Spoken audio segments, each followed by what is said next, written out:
नमस्कार, मैं आज श्रुति वोहरा एक बार फिर आपका स्वागत है। बुलेटिन का आगाज करते हैं। स्वास्थ्य मंत्री डॉक्टर इरफान अंसारी ने जामताड़ा के नारायणपुर प्रखंड के सबनपुर पंचायत अंतर्गत मंझलाडीह और आहरडीह के बीच उच्च स्तरीय पुल निर्माण का शिलान्यास किया। लंबे समय से प्रतीक्षित ये परियोजना क्षेत्र की कनेक्टिविटी, शिक्षा, रोजगार और खेती किसानी के लिए महत्वपूर्ण मानी जा रही है। कार्यक्रम में राज्य के स्वास्थ्य मंत्री ने ग्रामीणों को संबोधित करते हुए कहा कि चुनाव के समय मेरी गाड़ी इसी जोरिया में फंस गई थी। आपको जानकारी दे दें, उन्होंने ये भी कहा कि मैंने पुल निर्माण का वादा किया था, आज वह वादा पूरा हो रहा है।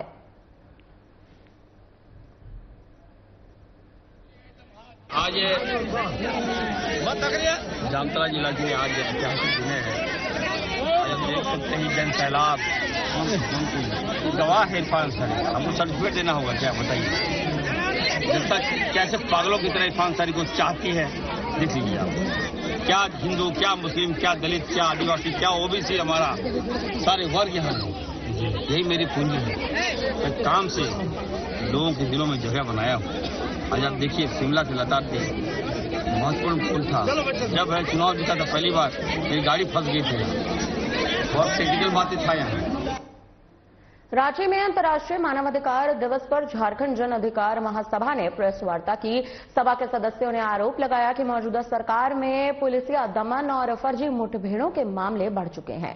उन्होंने कहा कि झारखंड के विभिन्न क्षेत्रों में निर्दोष लोगों पर गलत तरीके से केस दर्ज किया जा रहा है। महासभा ने ऐसी घटनाओं की निष्पक्ष जांच और कानूनी कार्रवाई की मांग की है।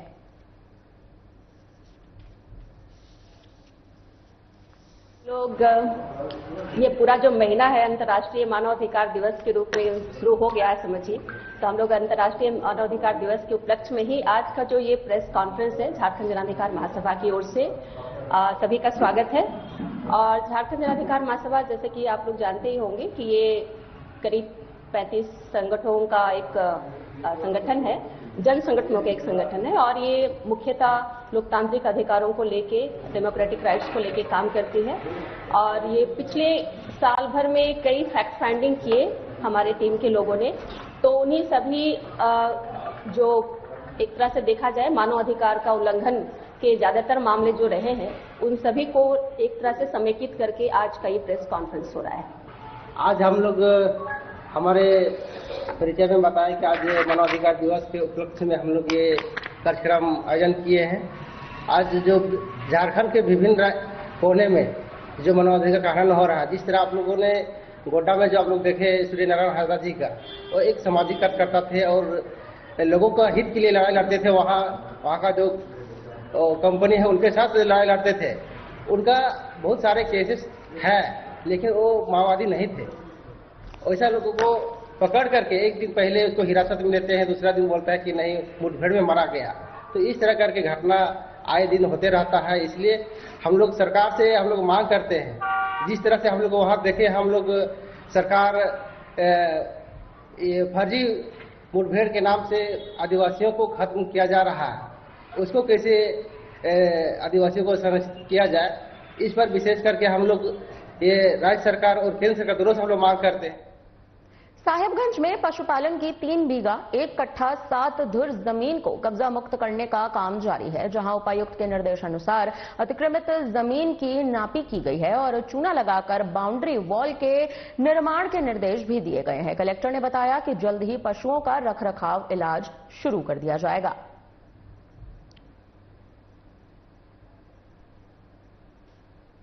यहाँ पे जिला पशुपालन पदाधिकारी साहेबगंज का कार्यालय है और जिला पशुपालन पदाधिकारी का टोटल जो एरिया है वो 3 बीघा 1 कट्ठा 8 धूर जमीन था, जो कि कुछ एरिया खुला हुआ था, जिसमें कुछ अगल बगल के लोगों के द्वारा इंक्रोच किया जा रहा था।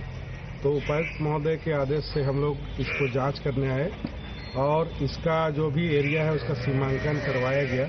साथ ही जो भी वहाँ पे बाउंड्री करना है उसके लिए हम लोग ने सीमांकन कर दिया है। अभी यहाँ पे जिन लोगों को बंदोबस्ती दिया गया है उसको छोड़ के हम लोग 3 बीघा 1 कट्ठा 8 धूर जमीन इन लोग को निकाल के देना है और दे दिए हैं हम लोग। और आगे किसी प्रकार का इंक्रोच ना हो इसके लिए हम लोग यहाँ बाउंड्री वाल का निर्माण करने के लिए जिला पशुपालन पदाधिकारी को निर्देश दिए हैं। डीसी साहब के निर्देश के आलोक में यहाँ अविलंब यहाँ पे हम लोग बाउंड्री वाल करवाएंगे ताकि यहाँ जिला पशुपालन का कार्यालय सुरक्षित रहे और किसी प्रकार का इंक्रोचमेंट ना हो और कार्यालय का कार्य सुगमता से हो, यही हमारी इच्छा है और यही हम चाहते हैं। धन्यवाद। कोडरमा जिले के ढोमचांच अंतर्गत फुलवरिया पंचायत के बीघा गांव में मां दुर्गा मंदिर का जीर्णोद्धार नवनिर्माण जारी है, जिसको लेकर चल रहे 3 दिवसीय पूजन कार्यक्रम का अब समापन हो चुका है। पूजन कार्यक्रम में बड़ी संख्या में ग्रामीणों ने हिस्सा लिया। मंदिर समिति के पदाधिकारियों ने बताया कि नए मंदिर बनाने का काम अब जल्द शुरू होगा।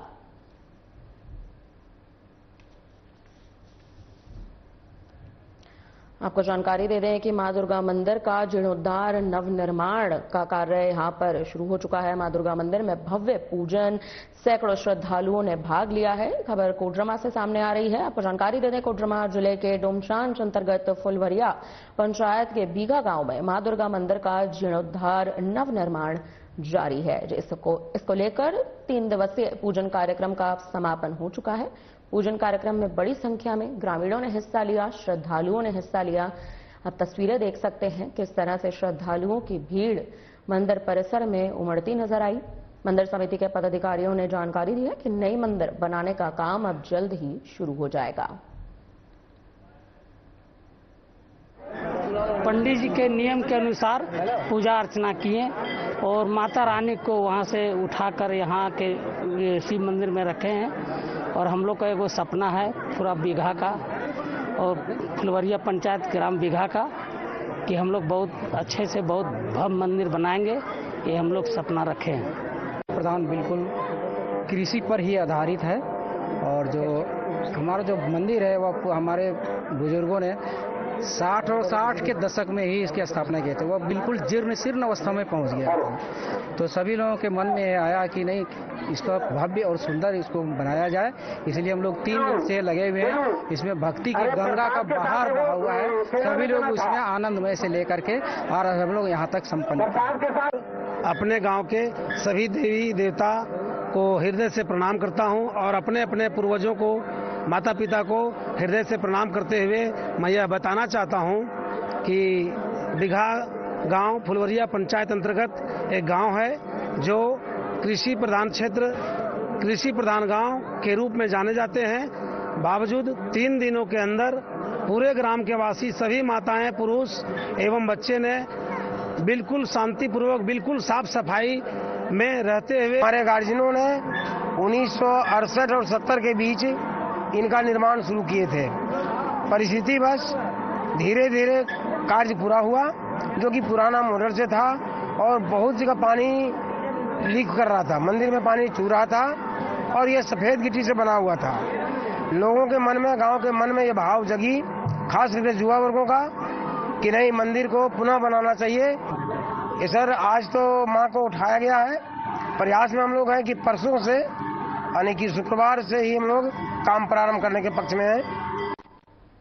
हजारीबाग के संजय सिंह क्रिकेट स्टेडियम में 8 से 11 दिसंबर तक झारखंड वर्सेस केरल के बीच होने वाले ऐतिहासिक मैच को लेकर तैयारियां जोरों पर चल रही हैं। स्टेडियम में नए turf wicket, practice wicket, side screen विस्तार, वीडियो प्लेटफॉर्म और थर्ड एम्पायर वीडियो विश्लेषण प्लेटफॉर्म तैयार किए जा रहे हैं। पवेलियन में ड्रेसिंग रूम, मेडिकल सुविधा और अंपायरों के लिए विशेष कमरे बनाए जा रहे हैं। इसी कड़ी में साधना प्लस के संवाददाता प्रमोद खंडेलवाल ने जिला क्रिकेट एसोसिएशन के सचिव और सदस्यों से बातचीत की।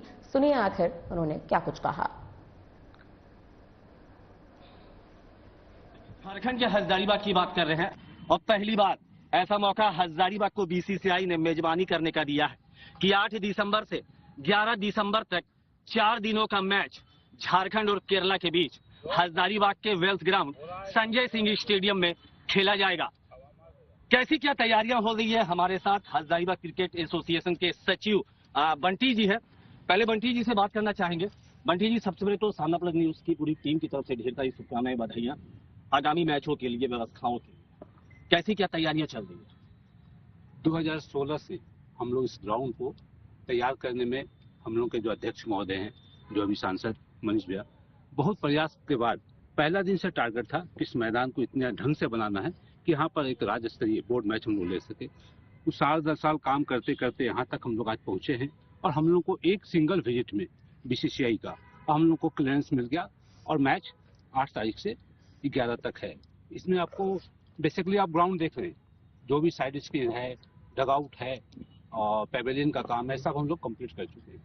दोनों टीम, एक एके इंटरनेशनल, बीसीसीआई की फुल टीम और झारखंड टीम जो वहाँ रुकेगी, और आनंद विहार में केरल की टीम को स्टे है। 2 प्रैक्टिस सेशन है, 6 और 7 दोनों टीम का आप थोड़ा सा दिखाएंगे तो दोनों प्रैक्टिस सेशन का हम लोग जगह दिए हुए हैं। इस डिजिटलाइजेशन युग में साइबर फ्रॉड करने वाले लोग अब तरह तरह के हथकंडे अपना रहे हैं। लोगों से रुपए ठगने और डराने धमकाने के साथ साथ उन्हें मानसिक रूप से प्रताड़ित किया जा रहा है। ऐसा ही एक मामला कोडरमा जिले के डोमचांच के रहने वाले बसंत मेहता के साथ हुआ, जहां उनको फोन आया। साइबर ठग ने अपने आप को मुंबई पुलिस कमिश्नर बताया, जिसके बाद उनके पूरे परिवार को 5 घंटे तक डिजिटल अरेस्ट करके रखा गया। इस दौरान उनसे रुपए ठगने की कोशिश की गई और मानसिक प्रताड़ना भी दी गई। कोडरमा के डोमचांच से हमारे साथ बसंत मेहता जी है। उनके साथ भी साइबर ठगों ने मुंबई पुलिस कमिश्नर बताया और फिर उन्होंने वीडियो कॉलिंग के जरिए इन्हें 5 घंटे तकरीबन डिजिटल अरेस्टिंग कर पूरे परिवार को रखा और मानसिक रूप से प्रताड़ित किया। मामला है, इनसे बात करते हैं और जानते हैं। 10:32 में कॉल आया। उस कॉल के माध्यम से बताया गया कि हम दूरसंचार विभाग से बोल रहे हैं और जो नंबर आप चला रहे हैं किनके नाम से चल रहे हैं, कौन यूज कर रहे हैं। हम लोगों को स्पष्ट कहा कि नंबर हमारे नंबर से है और हम खुद चला रहे हैं। हमसे नाम पूछा गया, हम नाम बताएं। उन्होंने बताया कि एक नंबर और आपके नाम से मुंबई में चल रहा है, जावेद असुली अवैध विज्ञापन कई कांडों में सम्मिलित है। आपने बम्बई कब गया था? हमने कहा कि बम्बई मैं आज तक कभी गया ही नहीं। तो उन्होंने बताया कि बम्बई ब्लास्ट, मनी लॉन्ड्रिंग जैसे कुछ घटनाएं को जिक्र करते हुए उन्होंने कहा कि आपसे नाम से सिम चल रहा है और उस सिम का डिजिटल नंबर बताया, लास्ट में लिख करके व्हाट्सएप भी किया। देवघर पुलिस को सूचना मिली कि अंतर्राज्यीय क्रूड ऑयल चोरी करने वाला गिरोह अब बड़े स्तर पर पाइपलाइन से तेल निकालने की योजना बना रहा है। पुलिस अधीक्षक के निर्देश पर पुलिस ने मौके पर छापेमारी की, 5 आरोपियों को गिरफ्तार कर लिया। छापेमारी के दौरान कब्जे से कई मोबाइल फोन, मल्टीमीडिया डिवाइस और चोरी की गतिविधि से जुड़े तमाम वीडियोज बरामद हुए हैं। वित्त एवं विकास निगम के लिमिटेड के तथा समाज कल्याण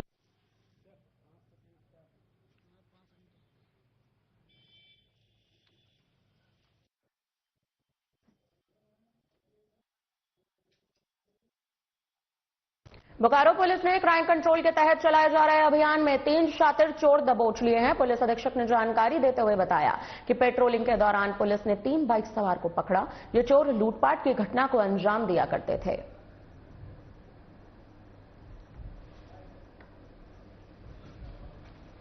कल जो है दिनांक 2 दिसंबर को एंटी क्राइम चेकिंग हमने लगवाई हुई थी। थाना प्रभारी के स्तर से चेकिंग किया जा रहा था गांधीनगर ओपी एरिया में, और वहाँ के जो थाना के सब इंस्पेक्टर हैं विल्फ्रेड लकड़ा, वही उस एंटी क्राइम चेकिंग को लीड कर रहे थे। तो उसी दौरान देखा कि 2 बाइक्स जो है जिनपे सवार 3 व्यक्ति आ रहे हैं, उनको जब चेकिंग के लिए रोकने के लिए बोला तो वो मौका का फायदा उठा के तेज स्पीड से जो है रैशली ड्राइव करके भागने का प्रयास किया।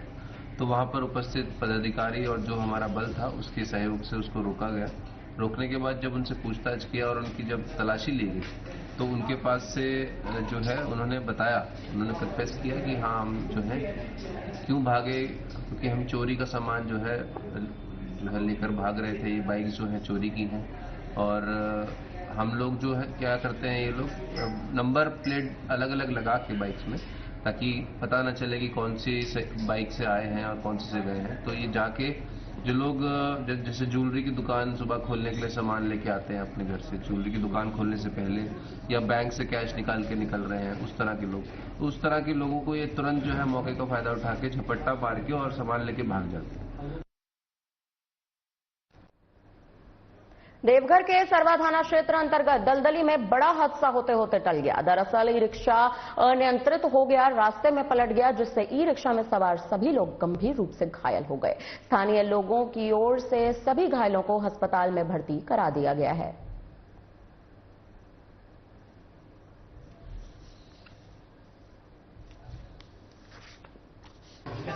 महाराष्ट्र से।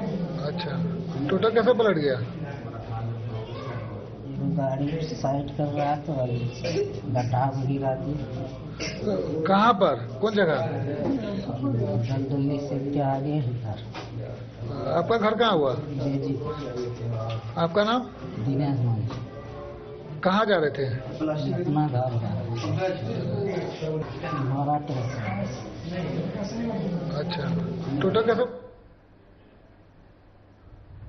हजारीबाग के बरही थाना क्षेत्र में पंच माधव गंगटाही पुल के पास 4 लेन सड़क पर भीषण सड़क हादसा हो गया, जिसमें एक ही परिवार के 3 लोगों की मौके पर मौत हो गई। 6 लोग गंभीर रूप से घायल हो चुके हैं। पश्चिम बंगाल के आसनसोल से बिहार में एक शादी समारोह में शामिल होने जा रहे परिवार का कार में सवार एक्सीडेंट हो गया। तेज रफ्तार के कारण कार अनियंत्रित हो गई, डिवाइडर से टकरा गई। मौके पर पहुंची पुलिस ने घायलों को अस्पताल में भर्ती करा दिया है। गिरिडीह से देवघर आते समय 2 वाहनों की जोरदार टक्कर हो गई। आपको जानकारी दे दें, वाहन में सवार दंपति गंभीर रूप से घायल हो गए। जल्द से जल्द दोनों को अस्पताल में भर्ती कराया गया है, लेकिन डॉक्टर ने पति को मृत घोषित कर दिया, तो वहीं घायल पत्नी को एम्स में रेफर कर दिया गया है, जहां उसकी हालत नाजुक बताई जा रही है।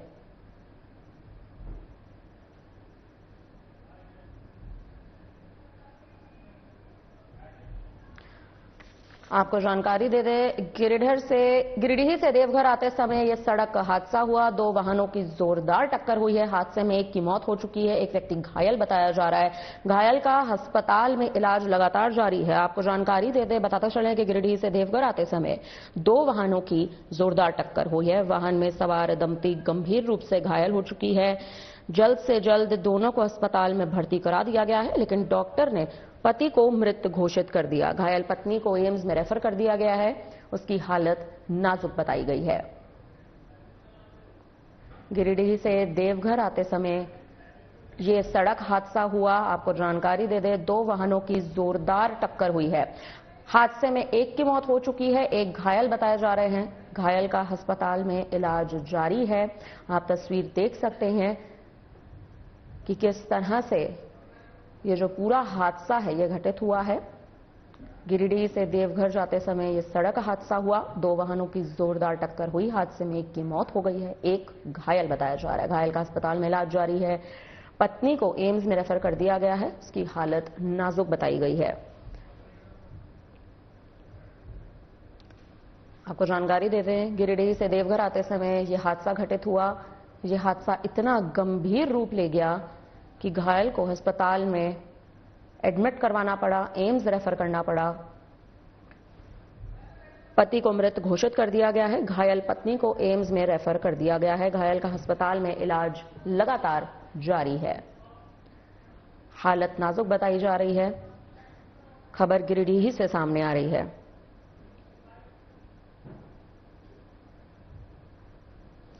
गिरिडीह से देवघर आते समय यह सड़क हादसा घटित हुआ है। आपको जानकारी देते चले हैं कि 2 वाहनों की जोरदार टक्कर हुई। हादसे में एक की मौत, एक घायल बताया गया है। गिरिडीह से देवघर आते समय सड़क हादसा हुआ। घायल पत्नी को एम्स में रेफर कर दिया गया है। हालत बेहद नाजुक बताई जा रही है। डॉक्टर ने पति को मृत घोषित कर दिया है।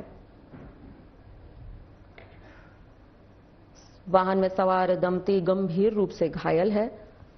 आप तस्वीरें देख सकते हैं। बताते चलें कि ये घटना अब कहीं ना कहीं सुर्खियों का हिस्सा बन चुकी है, क्योंकि जिस तरह से ये पूरा हादसा हुआ है, जिस तरह से इस हादसे में एक की मौत और एक घायल बताए जा रहे हैं, कहीं ना कहीं इस मुद्दे पर सियासत भी हो सकती है, प्रशासन पर सवाल भी उठ सकते हैं। वहीं लगातार तमाम जानकारियां इस प्रकार से आ रही हैं कि 2 वाहनों की जोरदार टक्कर हुई है। वाहन में सवार दंपति गंभीर रूप से घायल है। जल्द से जल्द दोनों को अस्पताल में भर्ती कराया गया है। शेख रहने वाले गिरिडीह का। गिरिडीह में कहाँ? गिरिडीह गांडे क्षेत्र सुरसप्पा गांव। मेरा ससुर थे। कहाँ आ रहे थे? यहीं पे मेरे यहीं आ रहे थे। आपका यहाँ कहाँ? मेरा घर यहाँ सत्संग गेट बेलाबगन हिरना। मेरे यहीं हुआ है। मेरा नाम एमडी मस्जन था। घटना कहाँ घटी? हम लोग को अचानक मेरा सरहज बड़ी वाली सरहज फोन की, बोला जो कि इस तरह गुड़े थाना से फोन आया है, अब्बा अम्मा का एक्सीडेंट हो गया है, आप लोग बोल रहा हमारे जो कि आप लोग सदर अस्पताल पहुंच जाइए, वहाँ पे ही रेफर किया है, बहुत गंभीर चोट लगा है, आप लोग जल्दी आइए।